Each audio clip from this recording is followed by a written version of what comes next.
Dan kalau masalah ibu pengganti itu mungkin masalah orang yang Laksmi kasih anak mungkin ya, yang maksudnya gimana tuh kasih anak? Yang menitipkan benih gitu.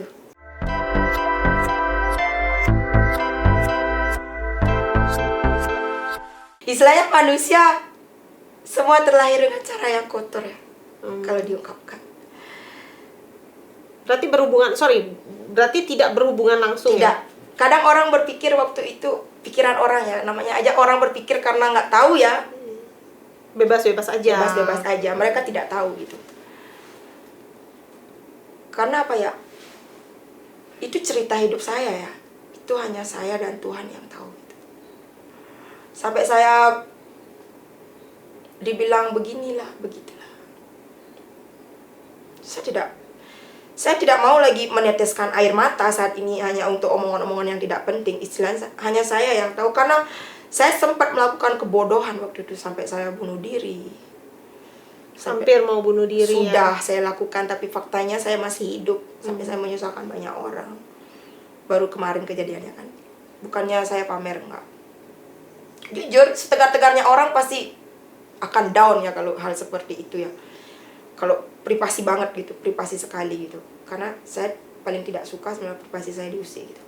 Karena walaupun saya orang yang seperti ini, ada hal yang sangat saya privasi gitu loh, Bu. Nggak saya ungkap. Berarti, sorry nih, sekali lagi Laksmi.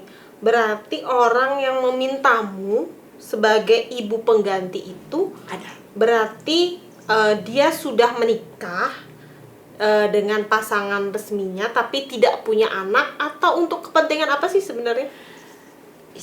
Intinya beliau tidak punya anak. Sebenarnya beliau bisa saja ngadopsi anak gitu. Bisa saja ngadopsi anak ke panti asuhan, atau ada orang hamil diambil gitu langsung. Atau mungkin lelakinya bisa menikah juga.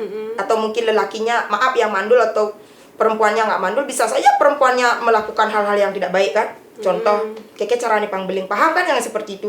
Atau mungkin lelakinya yang mencari wanita lain kan, bisa saja kan? Kenapa tidak mau melakukan itu mereka? Saya datang. Saya tidak berniat datang. Tapi Tuhan menuntun saya ke sana. Bahwa kalian tidak tahu, saya beberapa kali menyelamatkan rumah tangga orang. Walaupun saya sejujurnya pernah dekat sama suami orang. Karena itu kebodohan. Kebodohan saya, itu beda cerita ya. Itu beda cerita. Akhirnya saya sadar, itu salah. Saya tidak lanjutkan. Kalau yang ini, saya menyelamatkan rumah tangga orang. Sampai akhirnya mereka tidak berpisah. Karena sudah punya anak dari Laksmi. Sampai ada ibu pengganti ya? Ya, sampai ada gosip bahwa saya selingkuh sama suaminya. Saya dibayar. No, saya tidak dibayar. Bukan ke sana pikiran saya. Saya pikir ke depan. Dan sampai sekarang hubungan saya sama beliau masih terjalin. Itu privasi saya. Kalian tidak tahu. Yang kalian tahu saya hanya beler apalah. Oke. Tanpa saya menjalani kesalahan di masa lalu saya tidak akan pernah belajar. Gitu loh. Jadi sampai saya digosipkan beling sengadeng angken gini. Kalian tahu apa? Gitu. Kalau saya jahat, itu laki-laki anak saya lahir. Tinggal aja saya di sana. Saya berkuasa, istrinya tidak punya hak walaupun dia istri pertama. Saya yang punya anak loh. Saya ambil aja suaminya. Benar gak? Berarti Laksmi itu murni ikhlas, ingin menolong dan menyelamatkan keluarga bapak itu ya, yang kasih kita sembunyikan lah namanya. Sempat berapa kali Laksmi melakukan itu? Ke berapa rumah tangga 3 yang Laksmi selamatkan dengan cara seperti itu? 3, yang satu meninggal ya, yang satu dulu tinggal di Sisetan. Itu pilu banget ya. Sampai Laksmi bilang beling sengaja ngangken ini. Itu perasaanmu gimana tuh? Pada saat di sisi lain kan kamu ingin menolong, menyelamatkan rumah tangga orang, tapi di sisi lain kamu harus menanggung konsekuensi yang begitu besar gitu loh. Konsekuensinya apa ya? Laksmi kasih omongan jelek, mendapat tanggapan yang negatif oleh mungkin tidak sedikit orang gitu. Gimana perasaan Laksmi? Sedih. Ada rasa penyesalan nggak? Sorry. Nggak menyesal. Saya tidak pernah menyesal. Apa yang saya lakukan saya tidak menyesal. Walaupun saya dilihat saya bawa aib ini. Oke lah saya bawa aib buat keluarga. Tapi mereka tidak tahu. Tidak ada yang benar-benar tahu dan paham perasaan saya. Karena bagi saya tidak terlalu penting untuk dihargai manusia. Saya punya Tuhan. Tuhan sudah tahu semua keburukan saya. Tuhan yang tahu dosa saya. Beliau yang menghitung semuanya. Jadi kalau saya digosipkan hal seperti itu, sudah biasa buat saya. Intinya, saya pernah meninggalkan orang karena kandungan saya mau digugurin. Daripada saya harus gugurin kandungan saya tidak mau jadi pembunuh. Ini karena saya. Beliau menitipkan nyawa ke rahim saya. Buat apa saya gugurkan? Saya lebih baik kehilangan lelaki itu daripada saya harus menggugurkannya. Dan lelaki itu ada. Dan setiap detik, setiap waktu selalu datang mengganggu hidup saya. Selalu menebar fitnah yang tidak membuat. Seharusnya kau berpikir jadi orang. Kau itu seperti apa? Tapi saya tidak mau. Saya sudah enggan membahas seperti itu. Biarlah mereka. Saya dihina begini. Sampahlah. Oke, terus gini loh Laksmi, ini kan dirimu tidak tinggal dengan anak-anak ya. Satu, kita sebagai seorang ibu tuh ada nggak perasaan kangen, sedih gitu nggak? Tinggal dengan mereka, anak-anak kita?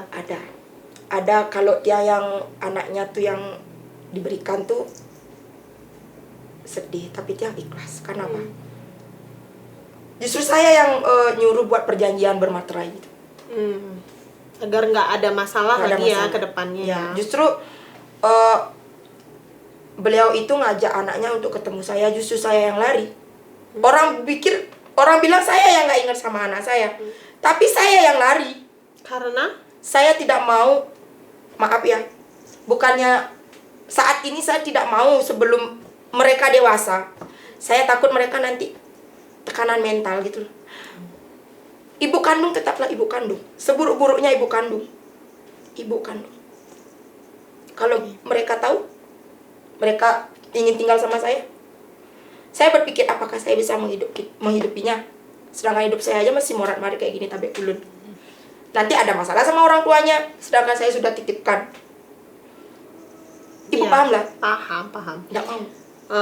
Cuma gini, anak-anakmu yang sekarang ada bersamamu kan dibantu diasuh oleh orang tua Laksmi. Mertua. Ya. Itu berarti nggak tinggal sama Laksmi ya? Enggak. Gimana perasaannya Laksmi? Sedih waktu itu. Itu kisah pilu. Tapi harus untuk tidak tinggal bersama atau gimana? Apa yang tidak memungkinkan untuk Laksmi tinggal bersama anak-anak? Bukannya tidak memungkinkan, mungkin bisa Bu kalau itu, tapi saya tidak mau ada masalah lagi. Kalau ego dilawan sama ego, perang, dia masih kecil, dia dengar, nanti takut ke bawah ke dewasa, udah biarlah. Kalau saya tidak mau mengungkap apa alasan saya tidak mengajak anak saya, kenapa saya membiarkan ini sama mertua saya. Mungkin mertua saya nanti nonton apa anaknya, cucunya atau apa. Kenapa saya tidak melawan? Saya tidak mau mental anak saya seperti saya. Saya tidak mau tertekan anak-anak saya seperti masa lalu saya. Berapa sih anak-anaknya sekarang? Umurnya yang terakhir lahir nih yang mau digugurin ya. Pakai citote ya, masih ingat. Ingat nggak kau naruh citote di teh saya? Udah berapa ya? 4 tahun ya. 4 tahun udah mau 5 tahun ya. Saya daripada membunuh. Berarti selama ini anak-anak yang tinggal, anak-anak Embo, anak-anak Laksmi yang tinggal dengan mertua pernah nggak menelpon Laksmi, menghubungi, bilang kangen, pingin ketemu atau gimana? Pernah nggak? Kalau nelpon nggak pernah. Kalau titip salam dari orang pernah disampaikan. Karena dia juga nggak mau, bukannya meninggalkan, nggak mau komunikasi di sosmed atau apa, nggak mau lah. Ya kalau kangen gitu, langsung aja cari ke rumahnya. Kadang nyari ke rumahnya pun pikiran orang ada aneh gitu, dikirain saya cari mantan suami lah. Oh, sorry, mantan suami berarti masih ada ya, masih hidup ya? Masih hidup dan sudah melahirkan bibit beranak lagi bersama istri gitu. barunya. Oh gitu, ya, oke. Terus gini, saya mau nanya nih, maaf mungkin agak sensitif sedikit. Ya.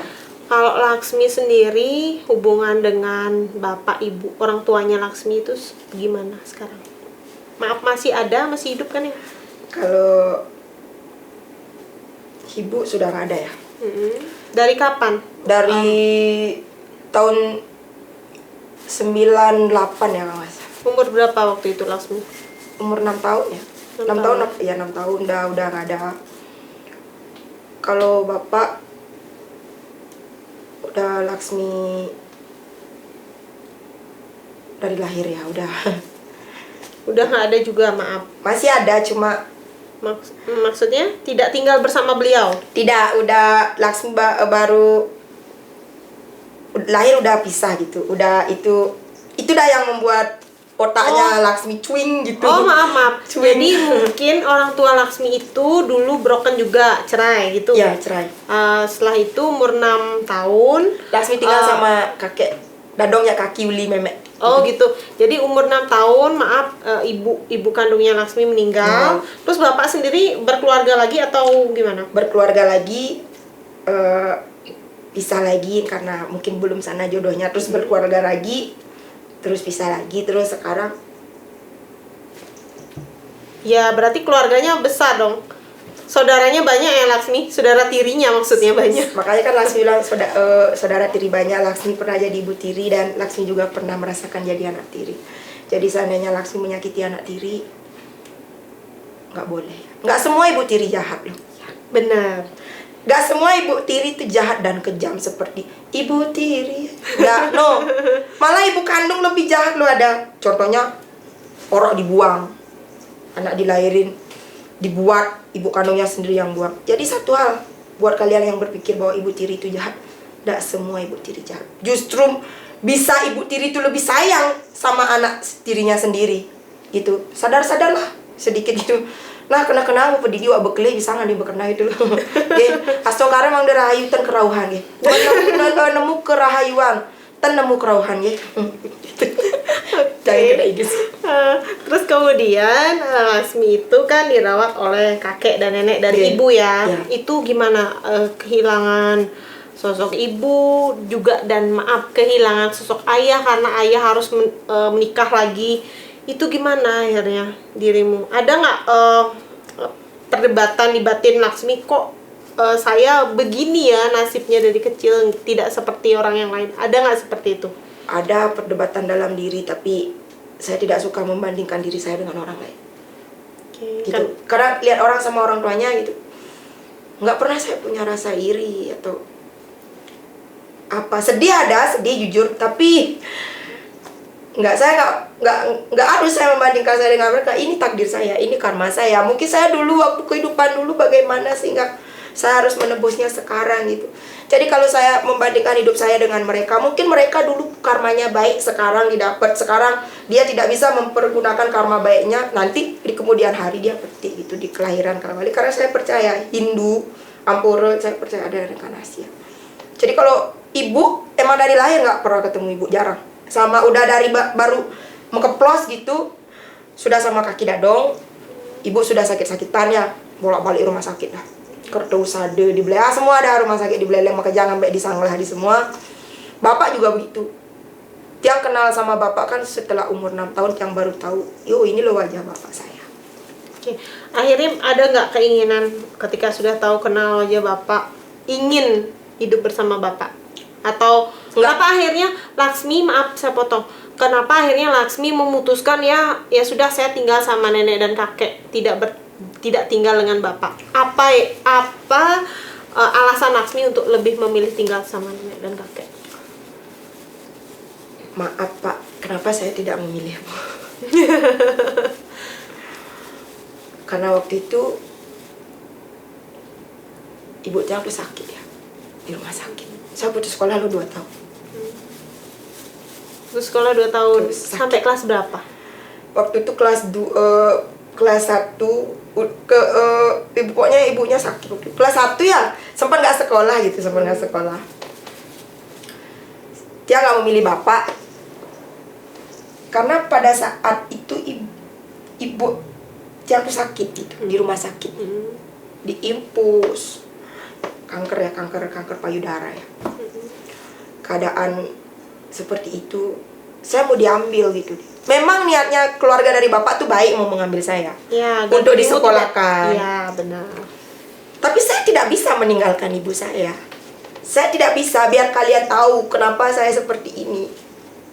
Kalian membenci saya. Oke, saya dulu masih kecil ya. Saya tidak bersalah. Bukan salah saya dulu. Saya masih kecil loh, nggak tahu apa. Kalau sekarang saya sudah begini, saya melakukan kesalahan, ya saya bersalah. Biar kalian tahu kenapa saya memilih tinggal bersama nenek dan kakek saya. Gitu. Dari pihak perempuan kan. Dari lahir ibu saya sudah sakit, ditinggalkan, uliange cereng uliang bangke gitu. Ibu saya sakit, apa saya harus meninggalkan gitu ibu saya. Keadaan di rumah sakit habis operasi, tidak bisa bicara. Tiba-tiba datang uju-uju mau ngambil saya, ya nggak bisa. Terus ada kakek nenek gitu. Apa harus saya tinggalkan itu? Enggak, saya nggak bisa seperti itu. Saya tidak menyalahkan siapapun. Ini takdir dan karma saya kembalikan ke diri sendiri. Tapi dari satu sisi saya juga berpikir, saya mengorbankan masa depan saya. Saya tahu saya mau disekolahkan ke gimana waktu Stikes ya waktu itu. Oh enggak, farmasi. Kita nggak mau. Di usia 6 tahun, bisa nggak? Saya nggak mengharuskan kalian tuh harus seperti saya gitu, enggak. Bisa nggak kalian gitu usia 6 tahun melihat ibu kalian terbaring sakit, belum lagi sakit fisik, sakit mental, sakit pikiran. Apa saya harus meninggalkan kalian ini demi masuk? Enggak. Karena surga di bawah telapak kaki ibu ya. Enggak. Jujur terima kasih sekali buat keluarga bapak saya. Terima kasih sekali sudah peduli mau menyekolahkan saya. Tapi saya membangkang kalian. Saya membangkang dan saya tidak mau. Sampai diambil berulang kali nih, pindahin sekolah, Bu. Balik lagi saya ke ibu saya. Dipindahin sekolah saya, nggak ada respon apa-apa, nggak ada pemberitahuan apapun dari pihak ibu, pihak bapak ngambil, nggak ada. Maaf. Sekolah 1 minggu diambil lagi sama kakek nenek. Ingat saya dijemput lewat tebing-tebing, jurang-jurang tuh, jalan kaki. Almarhum kakek saya, udah almarhum kakek loh. Saya sudah kehilangan dua sosok dalam hidup saya, memek, kakek. Jadi ada nenek besi. Itu satu. Setelah itu, tidak ada lagi. Itu yang ingin kamu perjuangkan ya. Ya. Kamu hidup untuk nenekmu ya, untuk membahagiakan nenek yang sudah sangat berjasa besar Ya, di kalau kehidupan Laksmi. Membahagiakan dengan materi, saya belum bisa. Kalau saya sama nenek tuh, saya jujur ya, kita tuh udah kayak nenek udah kayak anak kecil. Dari saya sering marah, bercanda, habis itu udah kayak kita sahabatan. Jadi orang berpikir saya selalu marah-marah, enggak. Saya mengungkapkan kasih sayang saya, ajak bercanda gini-gini, karena apalagi kondisi nenek kan tuli agak gini kan. Ya, karena usia. Saya siap gitu. Kalau mereka membuang saya semua, nggak apa-apa. Alasan saya seperti ini bukan saya nyari muka atau apa, enggak. Saya jelek-jelek. 3 orang, memek, kakek jak dadong, kaki jak dadong. Kakek sudah sing ada. Siapa aja keluarga saya yang nonton ini. Lu ada dadong besi. Andai pun dadong saya besok sudah nggak ada ya, karena saya tidak tahu akian bernilai, saya akan pergi dari sana. Tapi izinkan saya pulang, saya ngelah leluhur gitu. Izinkan saya berbakti itu saya sudah pasrah, saya sudah muak gitu loh. Saya sudah, kalau kalian nganggap saya ego dan gila, kalian tuh lebih gila sebenarnya daripada saya. Dan sekarang hubungannya Laksmi dengan keluarga Bapak gimana? Masih sering berkomunikasi atau benar-benar sudah putus komunikasi? Kalau komunikasi HP kalau diputusin kan nggak apa-apa, Bu. Ini kontak batin saya nggak ada. Saya nggak ada kontak batin. Justru, tapi saya berusaha untuk tidak mau membongkar aib, tidak mau. Walaupun mereka mengatakan saya begini aib, oke, saya bersalah, saya salah, saya dosa, saya buat aib, saya buat kalian malu, ya, saya. Semua karena saya. Tapi apakah saya pernah meminta untuk dilahirkan? Apakah saya pernah meminta saya untuk disekolahkan gitu? Seharusnya kalian dulu mengerti lah. Jadi itu keluarga. Jadi itu masalah keluarga saya. Sebab kalau diungkap tuh banyak banget gitu loh. Karena ini pasti ditonton, pasti mereka tahu gitu. Jadi sebaiknya kalau saya ada salah kan ngomong langsung ke saya gitu. Pakai kepala dingin kan. Tidak usah harus kesana kemari. Apa sih untungnya nyelekan nyamuk ke Mumai gitu loh, apa? Lebih baik cari solusi, duduk bareng gitu ya, Laksmi ya. Oke, memang kehidupan rumah tangga kalau semakin dikulik pasti memang bikin terharu ya.